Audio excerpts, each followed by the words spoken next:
Someone was saying to me the other day, what they do is they get a group of friends together once a week and they go on these like group walks. And like that way you can socialize, but also get your steps in, move your bodies. And it's been great for their stress levels. And I wanted to kind of offer that as an opportunity for you guys to maybe think of doing that with friends and family. I think if any topic is important right now, given what's happening in the world, it's tips for stress management, how to manage stress when the world is basically crumbling around you. That's how I feel anyway. Shani, what do you think? Yes, I have not really managed anything properly at all. I think I did some art therapy the other day. That was the sort of first self-care move that I've done this whole time. But I just don't even know. People keep saying take care of yourself, and I just keep thinking like that's insane.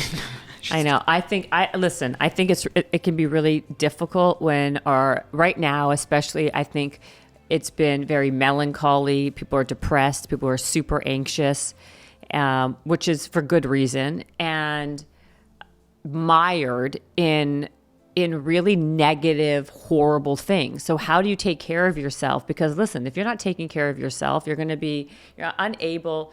I mean, and this is the truth. Like, you're unable to be productive if you have family, if you've got kids. I know that's what I'm dealing with. I have 2 small kids, and it's really hard when my head is somewhere else, dealing with the war, dealing with what's happening in Israel, and the vitriol that I've been dealing with on social media because I am speaking up. It's been like really, really stressful. I've been much more anxious and like low than I really normally would be, and it's a lot. And I did notice that I think it is really important to still maintain healthy routines and habits so you can even show up strong. And you're no good to anything, any cause you're trying to fight or point you're trying to get across if you are weak and unable to really kind of like function. So I want to talk about a few things of what I've felt were the key tips for my own stress management, and hopefully they can help you. I know Shani really had a great one that she's going to talk to you about. But actually, why don't you first talk about what you've done? Because I think it's a great one, and I think it's not that it's unusual, but I think that people know what I'm going to say, right? Let's go with yours first, and then we can circle back to me.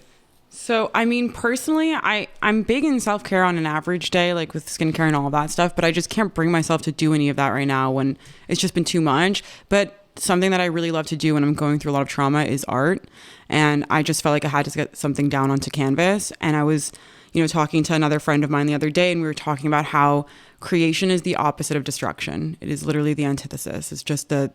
It's one of the best ways that you can cope with destruction. And we're dealing with so much devastation and so much loss. And so to create anything, whether it be literal life, like so many mothers are doing right now, or an art piece that can help you sort of express everything that's going on, I think is really powerful and important. And I tied it into spoken word, which, by the way, I recorded while I was painting. I just got an inspiration for like something that I wanted to record, and I started recording that while I was painting to get my emotions out.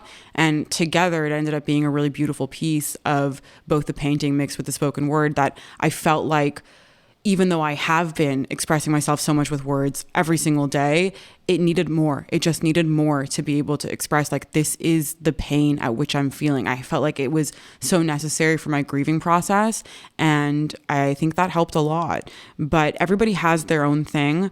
I just feel as if this concept of creation in a time of such destruction can be so powerful and so important. So whether it's like baking food or creating new relationships or friendships, which I think a lot of us are doing now. We're all talking about all the friends we're losing, but I have made so many incredible friends, and I'm signing off every phone call with people I have met for 2 seconds with, I love you. I love you so much. Stay safe, be okay, be healthy, be well, go hug your family. And it's just like that concept of, sure, we're dealing with a lot of loss, but man, are we dealing with so much creation. So if we can funnel our emotion into that side, I do think beautiful things can come out of such a devastating time. I love that answer. So before we started this podcast, I said to Shani, I'm like, I think we should really do a solo on tips for stress management, because I think a lot of people would like to hear, even if they know it, they know it through common sense or instinctually. Sometimes people need to be reminded of what they can do to help manage their stress. And she says to me, I don't really want to do one on stress management because I don't really care about that right now because I'm not doing anything. So it's all you today. I'm like, okay, I guess I will. And then she says, well, I guess I could talk about my painting. Jen imitates me so improperly. I did not say that. But yes, I did say I definitely don't want to. Because I don't feel like dealing with stress in the ordinary way, like getting good sleep, doing face masks, whatever. I know. When like friends are dying is the right kind of stress management. Well, listen, I started this podcast by saying I think because most of us who are really mired in what's happening right now on either side, I think it's a nice reminder what you can do for yourself to kind of take care of yourself and your mental state.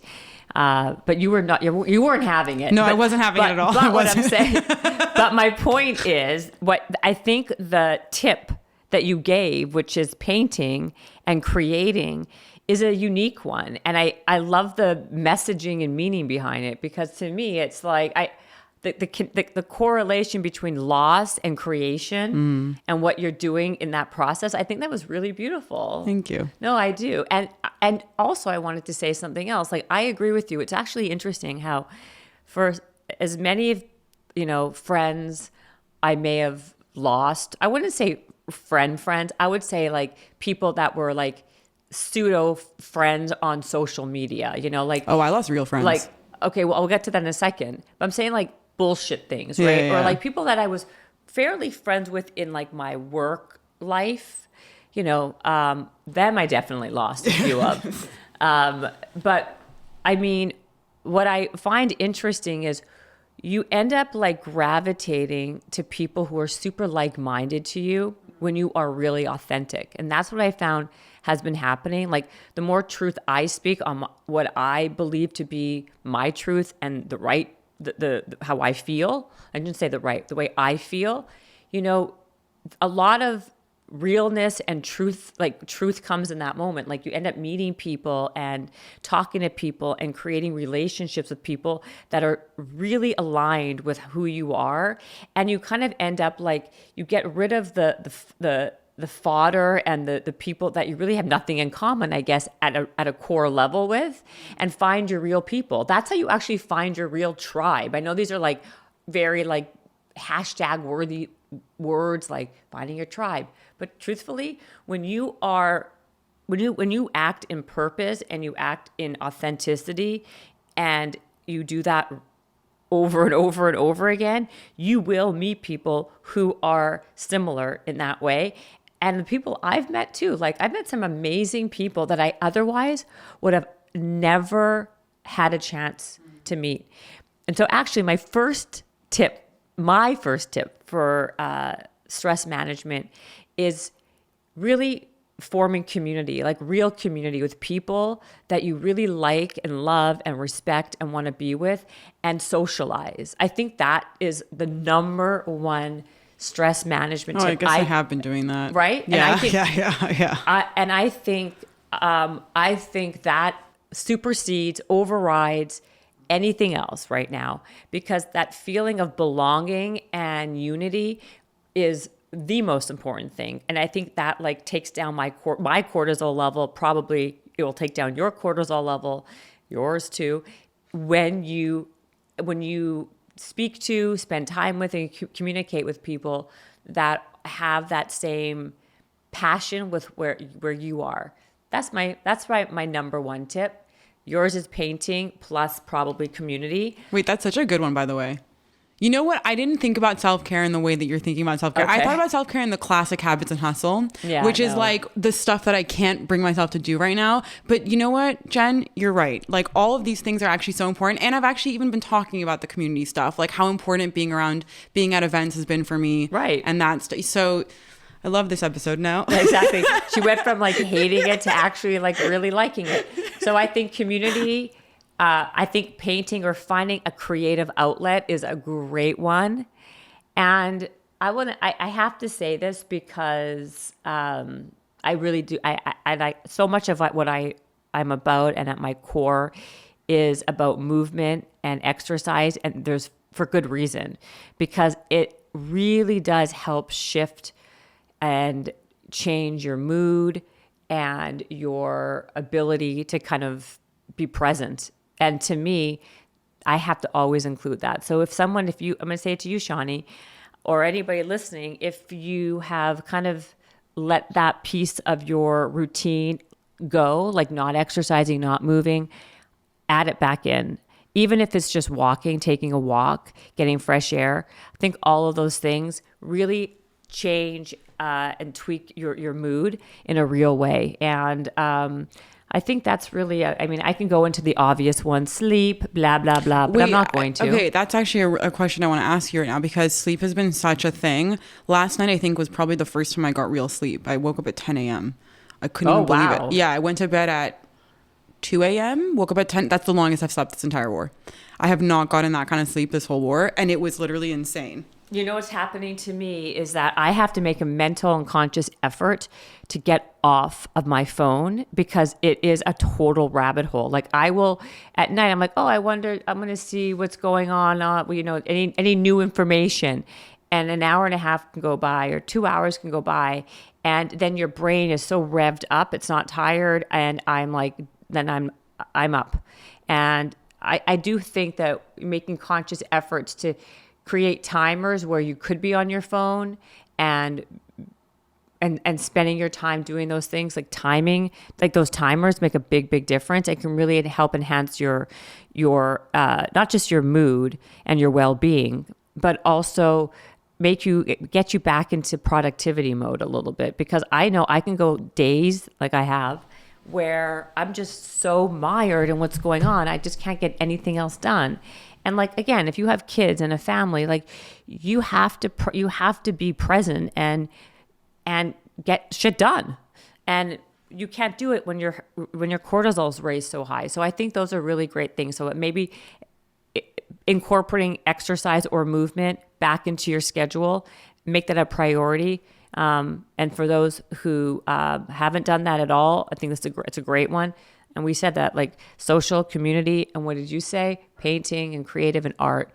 And we can go into it on another podcast, down a rabbit hole of all the other modalities you can do. But I think for where we all are right now in the world, those are really great ones to start with. Yeah, let's not overwhelm anyone with too much more, honestly. But by the way, walks have been a big thing for me. They really do make a difference, especially if I can't bring myself to work out. Just doing, like, getting some sunshine, getting some air. Yeah, nature. Wow, nature's a really important thing. Like, again, I'm not telling people they have to like pound the weights. I mean, although I believe we all know what I believe about working out and strength training is so important. But if that's too much for you right now, just take a walk outside, get some fresh air, change your environment, change your mood. Makes so much difference. And do it with a friend, so you can kind of kill two birds with one stone. You can socialize and move at the same time, which is a great way to also build community. I think what I want to leave you with this. Someone was saying to me the other day, what they do is they get a group of friends together once a week, and they go on these like group walks. And like that way you can socialize, but also get your steps in, move your bodies. And it's been great for their stress levels. And I wanted to kind of offer that as an opportunity for you guys to maybe think of doing that with friends and family. And that's basically where we'll leave it today. Have a nice one.